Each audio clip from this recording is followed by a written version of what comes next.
Morning with Cora. I missed you all so much. Yeah, I'm finally back from Arizona, don't you know? Yeah, my husband and I, we went on a vacation. Yeah, and we rented a house for a week. And I tell you what, I'm glad to say that Jim and I are not the only crazy old people drivers down there. There was a lot of us kind of wandering around. I don't know what we would have done without Gyps that my granddaughter gave me. Gyps was so nice to have. Yeah, once we learned how to use it, it was better than me trying to read a map. Well, think about it. It would say, turn right in 200 yards, And if we missed it, it would just go recalculating, and then it'd tell you where to go. Now, if Jim would have missed it, and I was telling him, I'd be recalculating to something too, and I would surely tell him where to go, if you know what I mean. So he loved Gyps. It was a wonderful tool to use. I don't know how they can get that to come out of the radio system, but it was wonderful. Yeah, wonderful. Yeah. Oh, and we had so much fun. The weather was nice, and we met with people and visited. And, well, you might know one of them. He's from Cooperstown, North Dakota in the summertime anyway, but they winter in Arizona. Yeah, his name is Kenny Eli. Yeah. Yep. Kenny Eli, such a nice man. He buys all these houses and then he rents them out and does a wonderful job. Well, I think it's more Mary, his wife, does a wonderful job, yeah. Kenny, he's just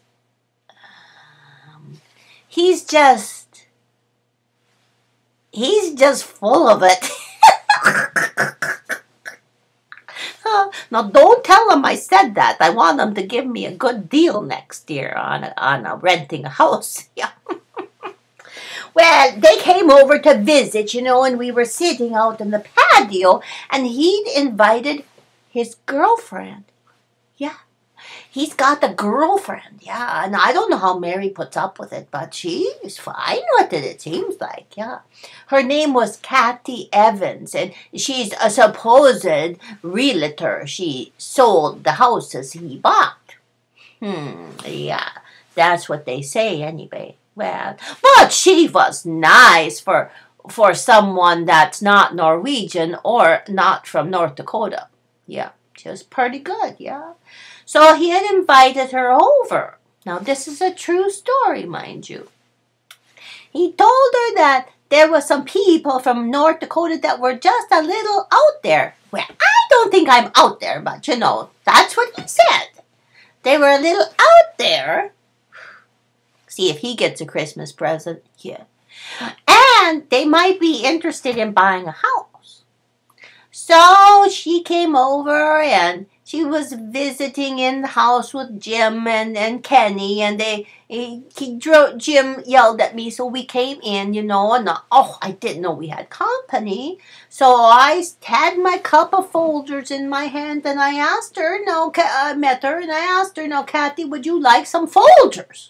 It's fresh roasted, it's so good, yeah, so good. And she said, well, if I have any more coffee, I'm going to have to go to the bathroom.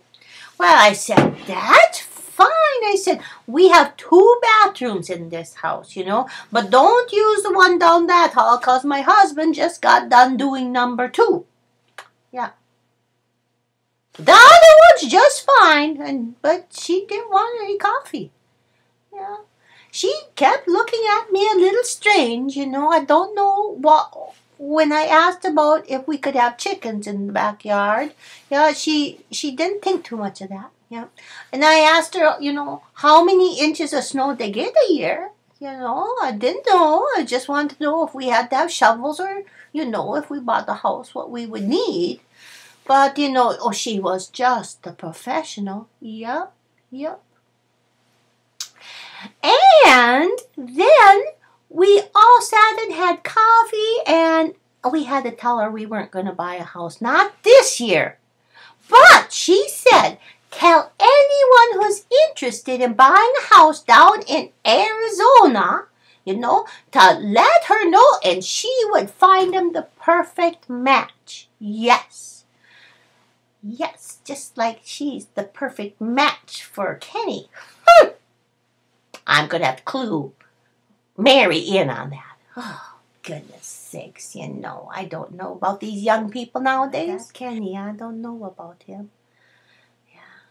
But he's got lots of houses to rent, and he'll gladly give you a good deal, and I bet you can get a heck of a deal come July. So what if it's 105?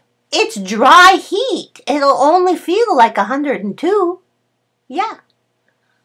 Take advantage of it.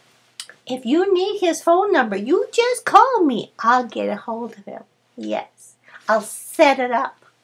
Yeah. Well, anyway, we had a great trip, and I wanted to wish you all a happy Easter. Because it's Easter Sunday tomorrow. That's why I got my beautiful hat on. Now remember your Easter bonnets. And I want to see if Karen Ramsey can come up with an Easter bonnet as good as she did last year. Yep, if she does, I will put a picture on my Facebook page. Yeah, I do like mine. It's a little spirited. Yeah. So I plan on wearing my bonnet. And I want everyone else to wear their bonnets too. Bring them back. And have a happy Easter. And we'll see you all next week, yeah then? And I'm going to talk about the airlines. I was not happy with the airlines. But because it's Easter Sunday and I've gone through Lent, I don't want to soil my impression to God, I got to keep good for a few more days. Try anyway. So, until next week, happy Easter. Arizona, Bye. take off your rainbow shade.